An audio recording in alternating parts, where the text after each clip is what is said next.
1 week season. Hey, and welcome in, OWS fam. So glad you are with us. We are back in at the DFS lab, and you'll probably be watching this on Thursday, October 31st. So happy Halloween. Hopefully you get some candy tonight, or trick-or-treating, or however you like to celebrate the holiday. Happy Halloween to everyone. This is DFS lab presented by 1 week season, where we build a lineup on DraftKings. Use that as a way to talk through the upcoming slate. In this case, it is week 9. I am your host, Cheeseman, and I am joined by StatATL. And dude, how was week 8 for you, man? You know, week 8 for me was super frustrating. I know we didn't prep this beforehand, but man, I always play, like, for me, I always play a tight player pool, and that's different for most people. Like, what is the definition of tight? 150 lineups for me last week, like most weeks, and I'm rostering sub 40 total players, including all defense as well, like just all in like 38, 39 guys. And I think after the fact, I went and looked at my pool and just did like some practice builds of like, all right, guys that I was over 20% exposure on, which was most of my pool. When you're only playing 3 quarterbacks and 3 defense, you know what I mean? Like, you're not playing that many guys, so you're way high exposure to them. And I was like, okay, like how many lineups could I have built out of these groups that like spent at least 49,000? Because I wasn't going to leave 2,000 on the table, but that could have done really well. And I think I built 14 teams that would have won the Millie Maker.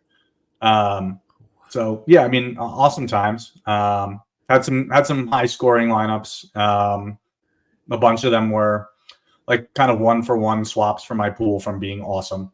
But a profitable week, but one of the most frustrating profitable weeks, because it's just like what could have been. And for those of you who have been playing DFS for a long time, like, how hard it is. And so when you get things right, most weeks you're gonna get a good number of things right, but you'll still have a bunch of things wrong.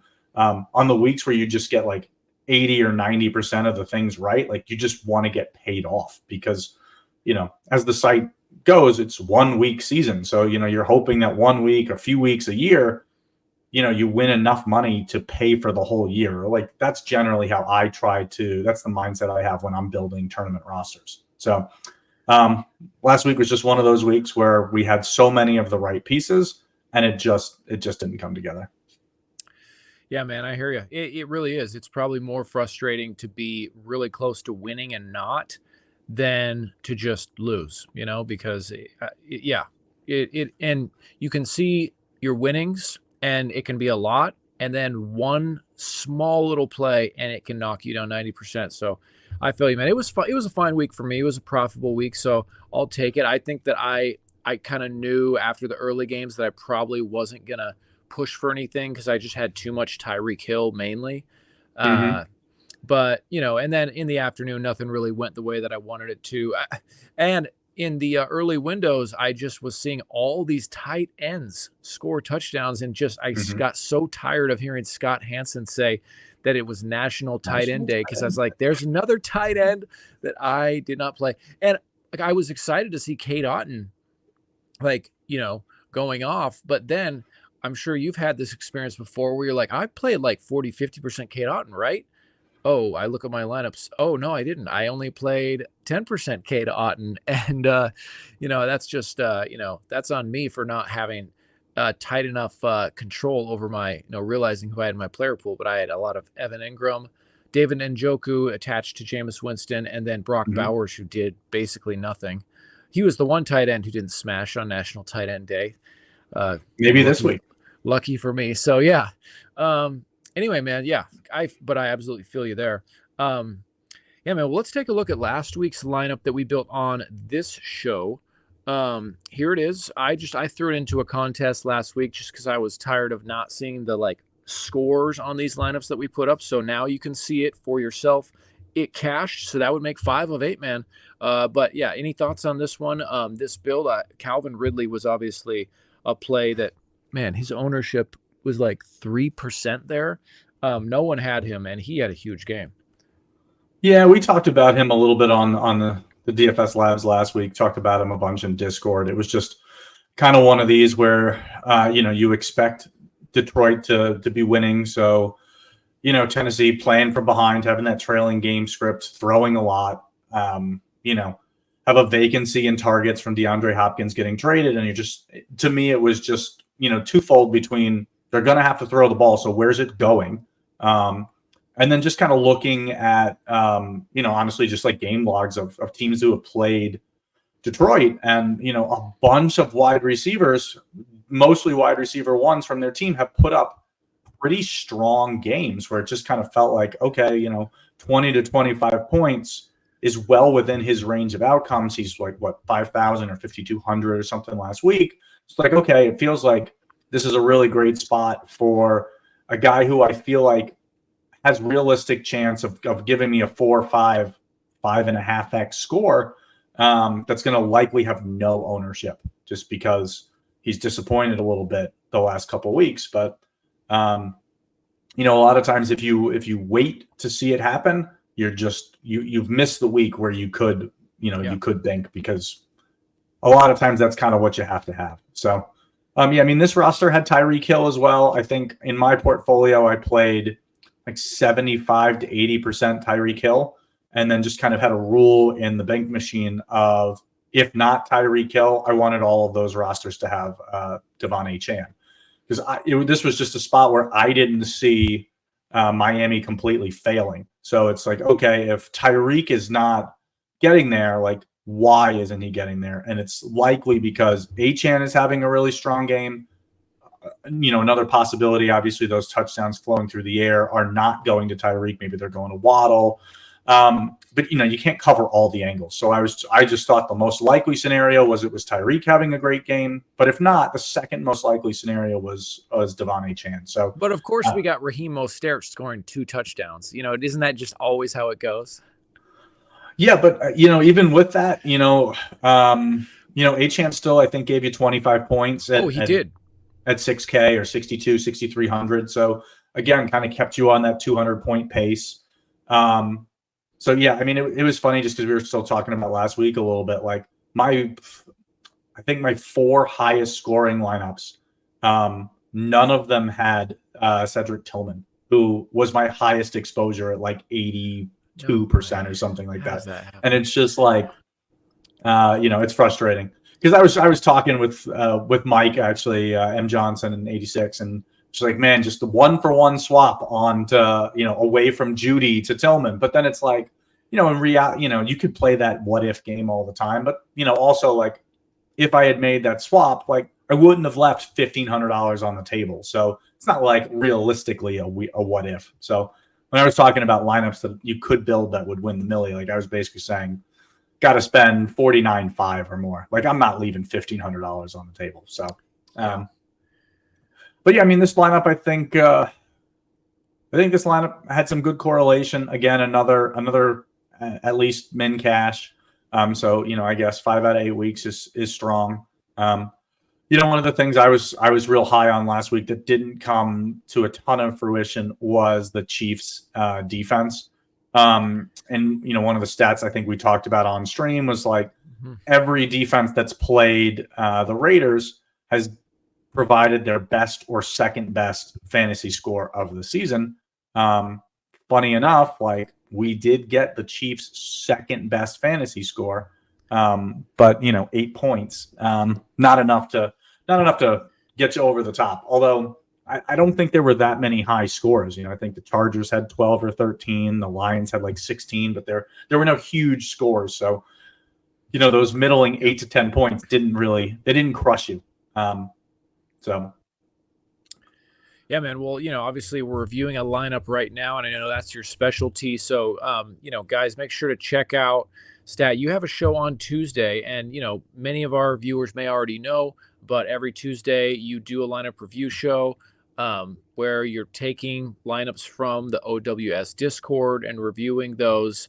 So, guys, make sure to check it out. Anything that kind of was interesting about the show this week, or just, obviously it was probably you felt a little bit, even as you're reviewing your own lineups, that frustration you talked about. But again, always just a good way to kind of look back and reflect a bit.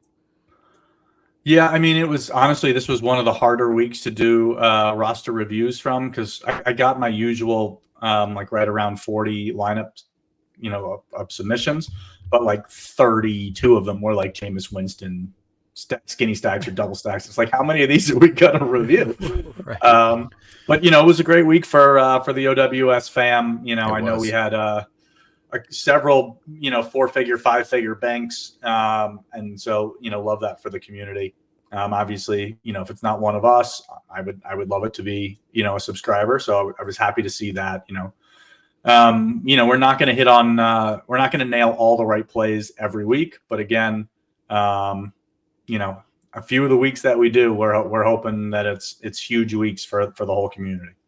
That's right, man. Of course, there's the OWS sub who took a $3 entry on FanDuel and took home 70 grand. Hello. Okay, cool, man. Well, yeah, guys, check that out. Top right corner, StatATL line review show. It's already out. Him reviewing week 8. So just always a good way to kind of review kind of your process, and are you building lineups that are going to get you a shot at first place? A lot of people, without even knowing, are not really building for first place finishes in a tournament, and just something you always got to kind of, be making sure you're taking those steps. So, cool, man. Well, with that, let's jump in to DraftKings here, and got to refresh my page. Got all these NBA contests here going now. So a lot more stuff that's live, but so I'll get our contest pulled up. We always like to do I always forget what the $50 contest is called. I think it's called the Red Zone. Yeah. Are these in like alphabetical order?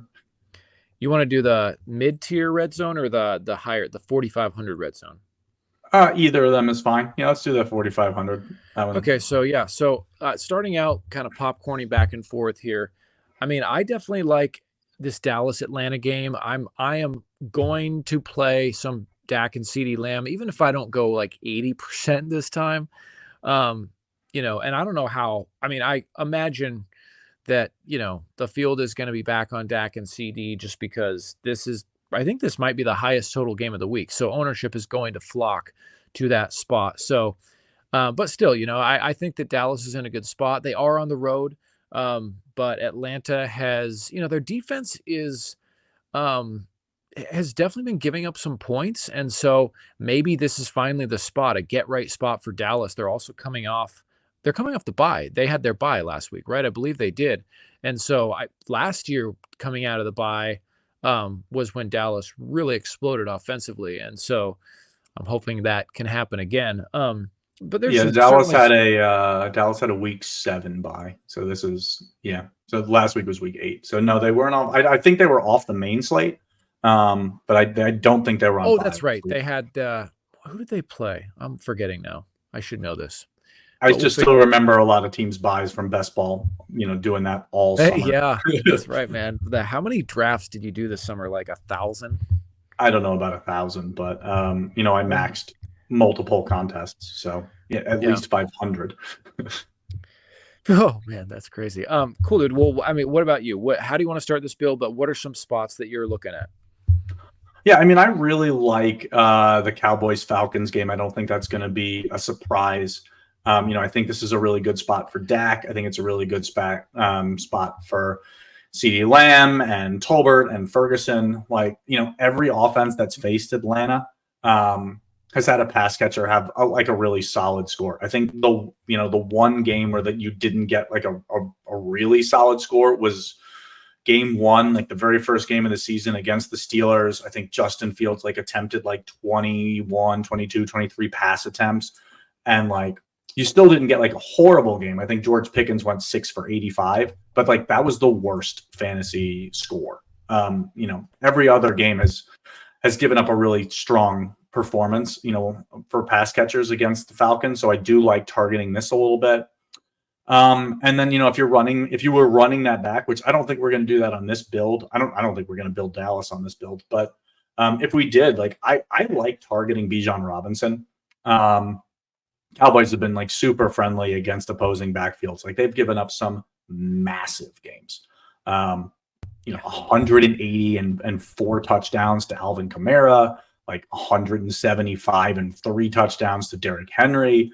And then, if you look at like combinations of like Gibbs and Montgomery, where it was like 170 yards and multiple touchdowns.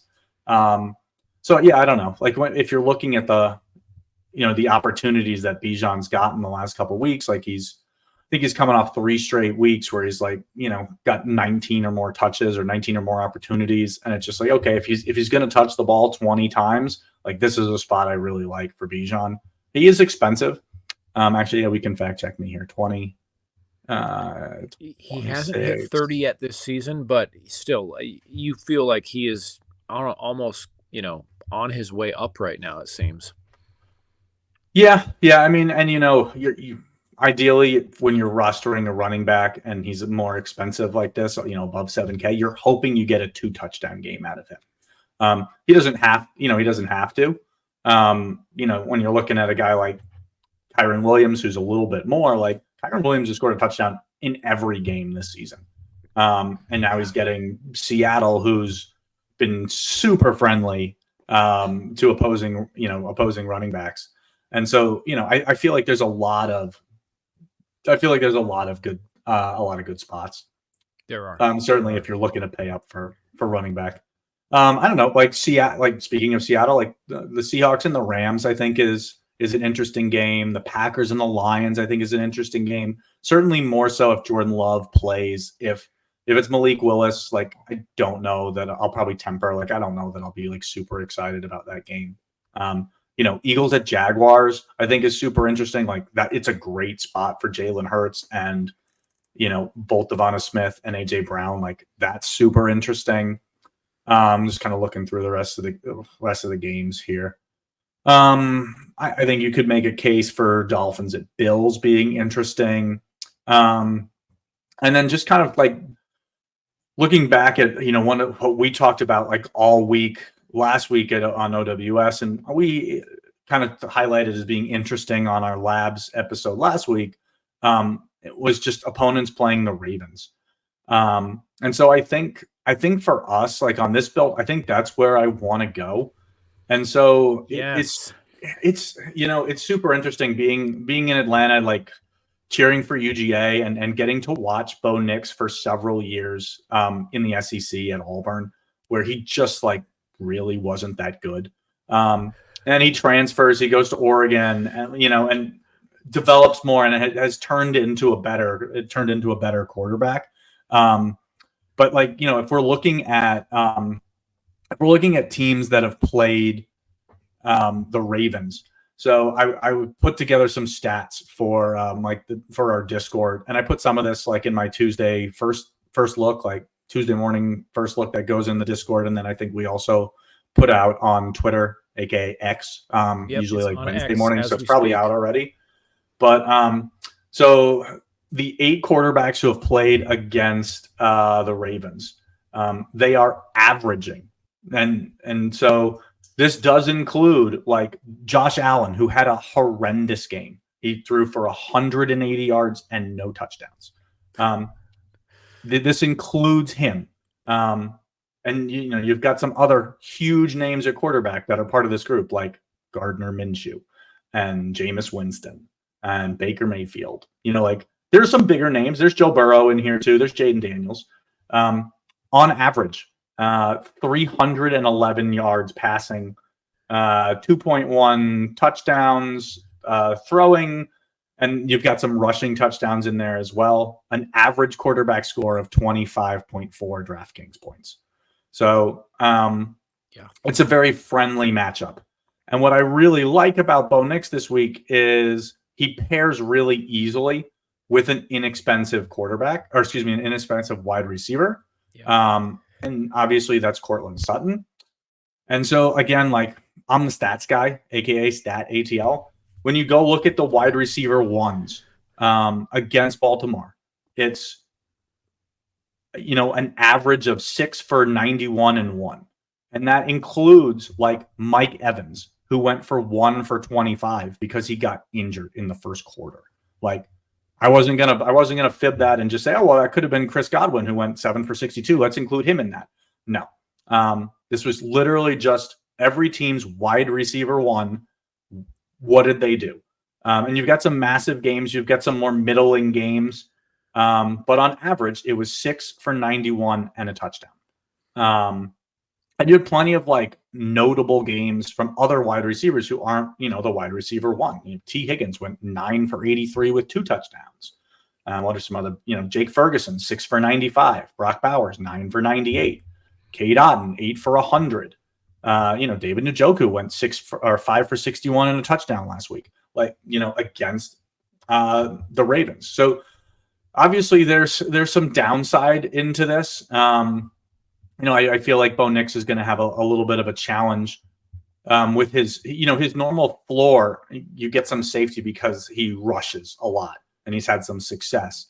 But your mobile quarterbacks against Baltimore haven't been rushing as much. I think the high against them is like 22 yards. And again, they face some more mobile guys in Josh Allen and Jaden Daniels and Baker Mayfield, guys that do utilize their legs. So there is some risk into it, but I really like Bo Nix and Courtland Sutton this week. And so that's where I want to start this build. Yep. I liked Bo Nix last week, initially kind of first look, and didn't play as much as I wanted to, or I was mostly focused on Jameis, so I didn't end up with a ton of him, and he had a great game. But I really like Bo Nix, and just as a part of this offense with Sean Payton as the head coach, we've already seen just how offenses can function with Sean Payton at the helm. And so, again, Bo Nix is still very early on in his NFL career, so we don't really know what he's capable of yet. All we know is what we've seen so far. And so he could have more of a ceiling than we even realize at this point. And it's good to be early on stuff like this. I love the play. I love the call with Bo Nix. I really do. And Courtland Sutton as well. Yeah. So I think from here, I want to move a little to running back here. And I think a spot that I don't think is going to catch a lot of people's attention is the Cleveland Los Angeles Chargers game. Okay. And I think just because the Chargers have been so strong in general, like over the course of the season to running backs, and people will see like a red third or fourth or whatever it fourth. I think people are going to shy away from Nick Chubb.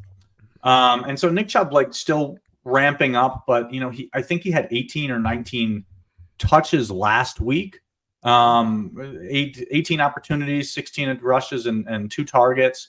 And the Chargers, while they have been stouter, I guess, in the beginning of the season, like the last 2 weeks, both James Conner and Alvin Kamara went for over 120 total yards each. So I think this is an opportunity where Nick Chubb, and earlier this week, Kevin Stefanski, the Browns head coach, kind of came out and said, hey, we've been limiting and ramping up kind of the touches for Chubb, as he's coming back from a 13-month hiatus, coming back out of that really gruesome leg injury. But it seems like they're kind of getting close to kind of giving him a full workload of 20 plus touches. And so I kind of want to be early on this. And this is, to me, he's probably the cheapest running back I feel comfortable playing this week. And so let's get him into this lineup. And I also then kind of want to double down. This is something that, you probably have noticed in some of these weeks that, a lot of times I really like that running back one defense special teams correlation. And so, yes.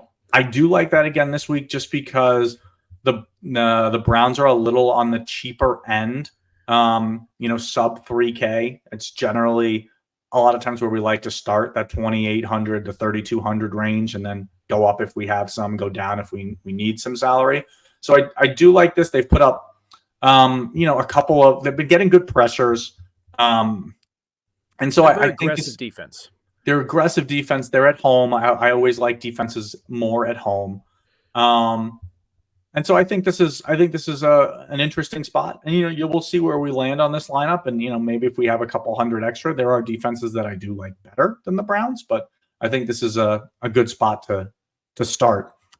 And because we're kind of paying down at one of the running back positions and a little bit of defense, like I feel like that gives us the opportunity to kind of go grab one of the higher priced either running backs or wide receivers in some of those earlier game opportunity, game environments we were talking about.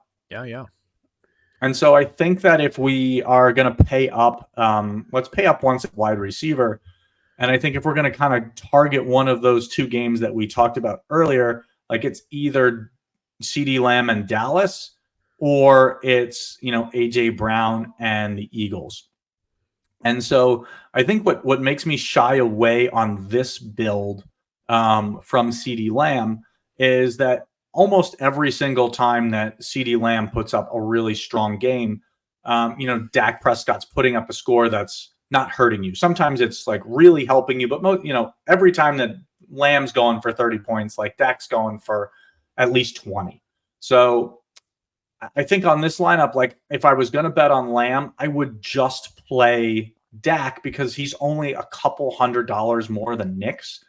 Maybe 400, 500. I'm actually not positive the exact side. I just remember looking at it in my very first look, and that's kind of what caught my eye. So it's just kind of like if I'm gonna play Lamb, I probably want to pair him with Dak. Not that you have to. It's just one less thing that you have to get right.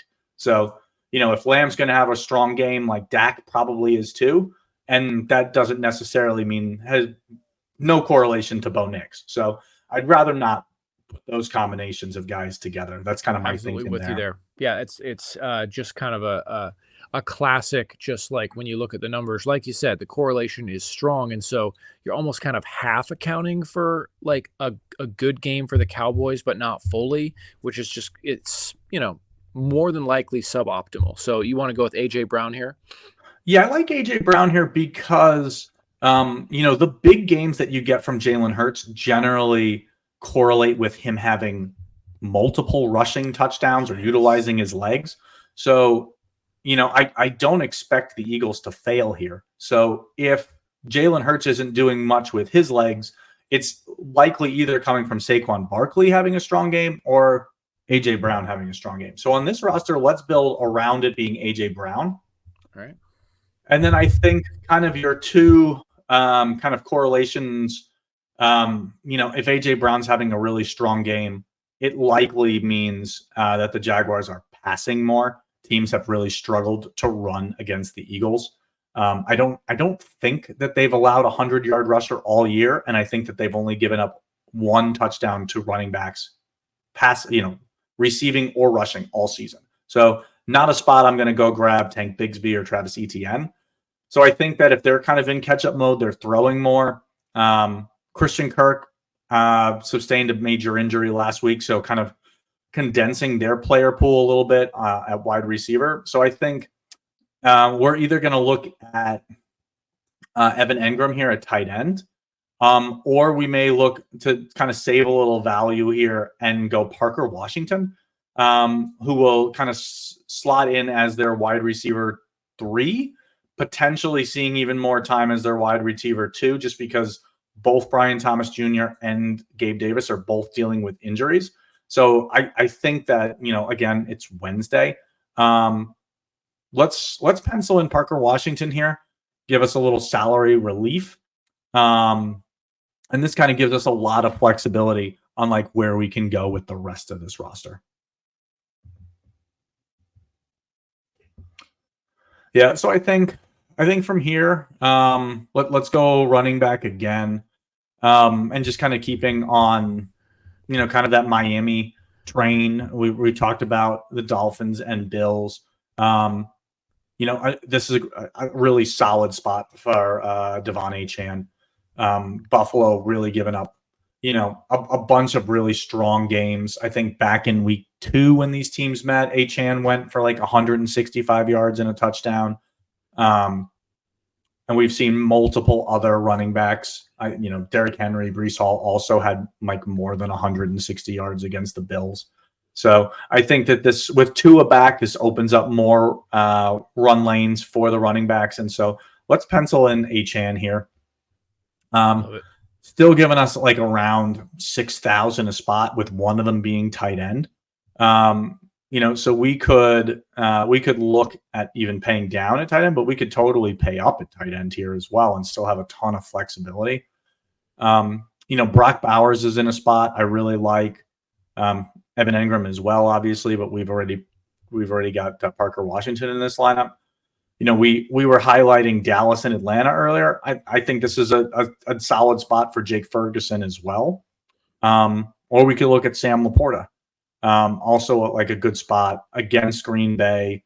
Jameson Williams going to be suspended again. So, consolidating those targets even more. But I want to go Jake Ferguson here. See what that kind of leaves us. 6,500. Wow, we're going to have a lot of flexibility with this last spot.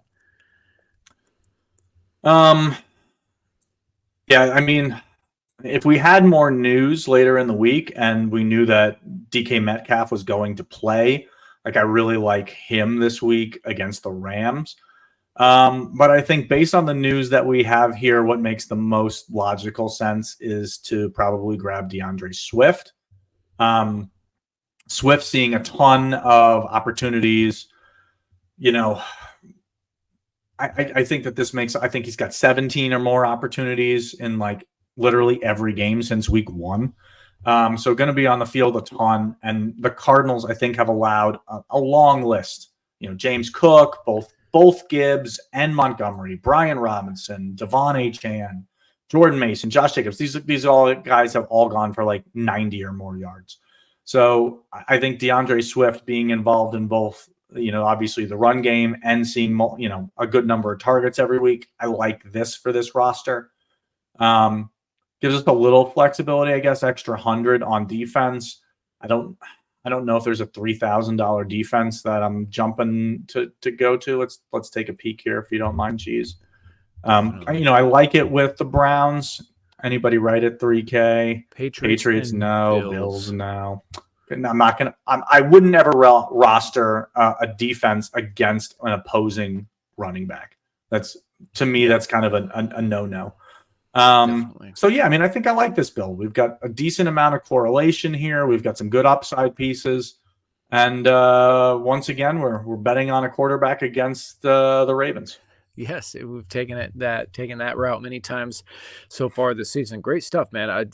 For those listening on the pod, just to list this off real quick, you got Bo Nix at the quarterback, Nick Chubb, Devon Achane, Courtland Sutton paired with Bo Nix at the first receiver, then A.J. Brown, Parker Washington, the Jags receiver with some value there, and then Jake Ferguson at the tight end, DeAndre Swift at the flex, and then Browns defense, and the correlation there with Chubb and the Browns defense. So, Stat, great stuff as always, man.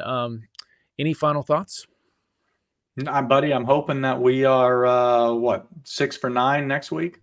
That'd be nice. That's right, 5 for 8 so far, 6 for 9, not too shabby for a single entry. So, Stat, my man, thanks once again for building this lineup and talking through these different situations on the slate. Obviously, got Halloween tomorrow. You gonna are you a trick or treater or anything? No, wife and I don't have kids, so we I don't think we're dressing up this year. So just grab a bag of candy somewhere if that's your thing. But if not, man, have a good Halloween anyway. But Stat, thanks for joining us. Everyone, thanks for joining us on the DFS Lab. Good luck as you continue to research and build ahead for Week 9. Make sure to catch tomorrow's show. I'll be on with Pappy to build for the Millie, and we'll be getting ever closer to Week 9. So we'll catch you next time, guys. Stat, we'll see you.